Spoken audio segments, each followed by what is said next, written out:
Kerja terus sampai tipes. Ceh, amatir.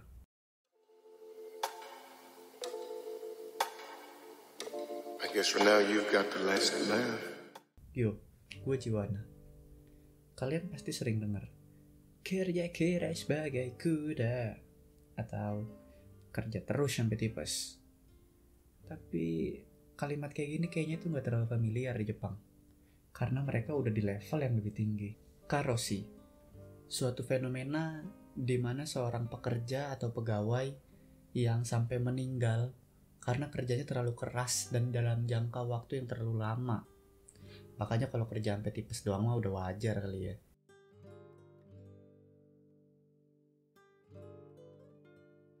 Dari yang gue dapet, kasus pertama Karoshi itu sekitar tahun 1969. Tepat saat ekonomi Jepang mulai ambruk. Dengan penyebab kematian stroke mendadak, jadi yang meninggal mendadak itu.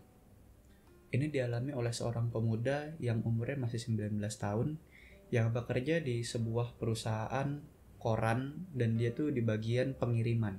Di tahun 1988, survei Angkatan Kerja tuh melaporkan bahwa sekitar seperempat dari pekerja lelaki di Jepang itu bekerja 60 jam per minggu. Ini tentu saja lebih lama sekitar 20 jam dari jam kerja pada umumnya yang sebenarnya tuh sekitar 40 jam per minggu. Menyadari bahwa ini adalah kasus yang serius dan bisa menimbulkan banyak masalah-masalah lainnya, beberapa pengacara dan dokter dengan sukarela mereka membentuk grup Karoshi Hotline. Karoshi Hotline ini dibentuk dengan tujuan membantu para pekerja yang membutuhkan pertolongan atau sekedar untuk berkonsultasi terkait masalah korosi atau kerja berlebih.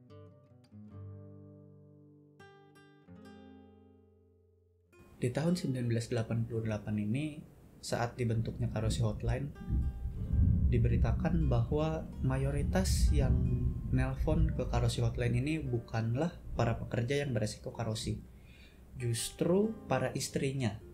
Para istri yang suaminya nih bekerja terlalu keras dan beresiko karosi. Hal ini menunjukkan bahwa para pekerja ini nih, mereka nih nggak sadar kalau mereka tuh udah terlalu overwork gitu. Karena ya lingkungan kantornya yang memaksa mereka untuk menekan, tidak mengekspresikan dirinya kalau mereka tuh udah capek gitu mentalnya. Dari semenjak pertama dibentuk, Karoshi Hotline ini langsung banyak dapat telepon dari mereka yang butuh pertolongan. Dari tahun 1988 sampai tahun 1990 aja, ini cuma 2 tahun, mereka dapat sekitar 1.806 penelepon yang meminta pertolongan dan untuk berkonsultasi. Lalu dari tahun 1990 ini sampai tahun 2007, jumlah peneleponnya itu memang sudah mulai berkurang. Tapi tetap aja, tiap tahunnya itu sekitar 400 penelepon. Berarti ada sekitar 400 orang yang beresiko kena karosi. Ini yang nelepon ke Karoshi Hotline yang minta bantuan, belum yang emang udah kejadian.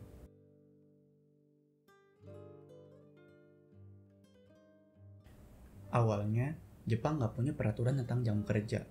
Jadi para bosnya ini bisa nyuruh karyawannya kerja seenak udel.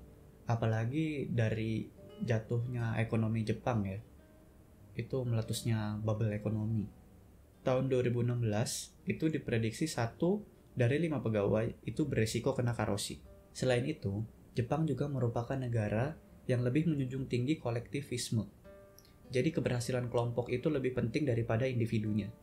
Hal ini menyebabkan mereka kerja jauh lebih giat biar nggak jadi penghambat buat perkembangan atau kesuksesan dari kelompok atau perusahaannya. Dan tentu saja merupakan aib tersendiri kalau mereka bisa sampai menghambat ya. Kalau di Indonesia sih kita biasanya slow-slow baik, tinggal minta maaf pakai emot. Hal ini juga yang menyebabkan para pekerja Jepang tuh sangat mendedikasikan diri ke perusahaan atau ke bosnya. Namun sayangnya, keberhasilan perusahaan mereka ini justru harus dibayarkan oleh kesehatan mental dan fisik mereka secara individu. Kona Shiomachi, seorang ilustrator, di tahun 2015 dia pernah mengilustrasikan tentang karosi ini dengan kalimat kunci Jika aku melangkah lebih jauh lagi ke depan kereta, maka aku nggak perlu lagi kerja ke kantor besok.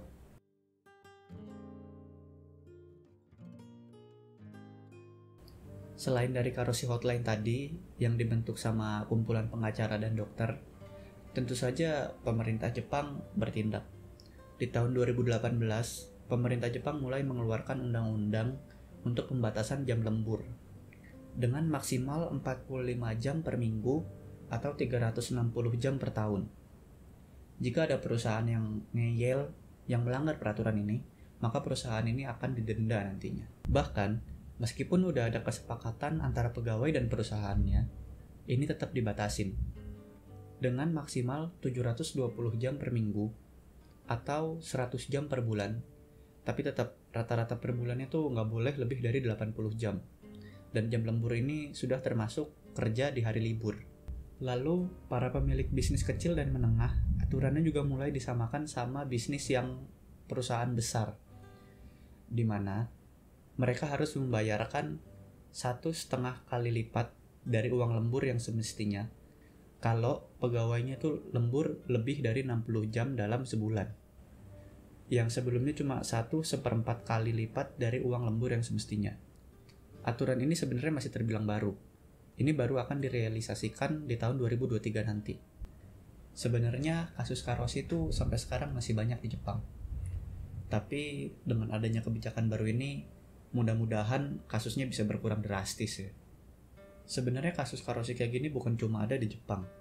Di Cina, Korea juga banyak kasus-kasus yang kayak gini. Makanya nih, kita nih yang sering ngeluh sama kerjaan nih sebenarnya masih harus bersyukur gitu. Tiap weekend, Sabtu Minggu kita masih bisa libur, pulang tepat waktu. Makanya bersyukur. Oke, dah segitu aja dari gua. Seperti biasa, kalau kalian suka kalian bisa like dan subscribe. Kalau kalian gak suka kalian boleh dislike aja. Kalian boleh komen mau gua bahas apa lagi nanti. Dan kalau omongan gua atau data gua ada yang salah, langsung aja koreksi di bawah. Ya maaf, namanya juga so tau. Cek.